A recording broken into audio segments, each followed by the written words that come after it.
We both have good jobs. I'm a nurse. I'm a registered nurse. First time here? Welcome to the club. A lot of people are new poor, and on behalf of the old poor, welcome to the club. Old poor, new poor, some of us are re-poor. We found our way out, and then the economy did its thing, and we're right back. And I got a lot of heat from the last video I did because they're like, I can't believe you would tell this lady to dumpster dive. If you want something bad enough, you'll find a way to make it happen. But if you want it and don't need it, then, well, you'll probably find a way to make an excuse for why you don't have it. This isn't a conversation about the system failing people. We know the system's failing people. But if you're waiting on the system to fix itself, you're failing yourself. And the problem is not that you're poor. The problem is you kind of suck at being poor. A lot of people out here buying new cars that cost a couple $100,000. For old poor, our new cars have a couple 100,000 miles on them. Learn how to make it work. You clip coupons, you freeze stuff. Yesterday's meatloaf is today's sloppy joes. Some of y'all have never been told we got McDonald's at the house, and it's starting to show. I hear it all the time. Nobody working 40 hours a week should be struggling financially. Well, you're right. But if you got champagne taste and beer money, you're going to have to figure out how to be bougie on a budget, baby. And the difference between the new poor and the old poor is we're not scared. We know how to make it.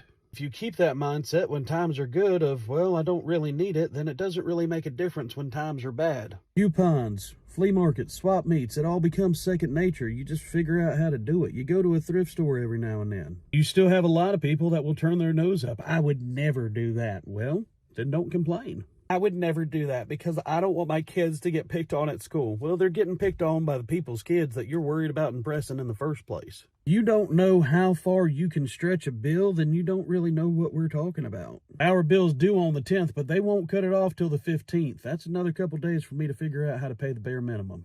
But if you watch the original video, she sits and talks about how she has $200 to last her for the rest of the week after she has paid all her bills and bought groceries. There's some of us that ain't making $200 or $300 before we pay bills and groceries. But the old poor is not afraid to get their hands dirty to make some extra money. Can't tell you how many times I've been driving around and thrown something in the back of my truck. Dad, we don't need a new washer and dryer. I know, but if I fix it, that's an extra $200. Washers and dryers, dressers, things like that. I can't tell you how many times we've seen people throw away perfectly good stuff just because they don't know what to do with it. And look, old poor versus new poor, it is not a struggling Olympics. I'm not trying to win a gold medal on trying to outpour somebody else. What I'm saying is there's a lot of people out here who are struggling. I get it, but you're not struggling as bad as you think you are. Times are hard for everybody right now, but hard times can make hard people. I know it's a very boomery Gen X thing to say, but there's a huge difference between wants and needs.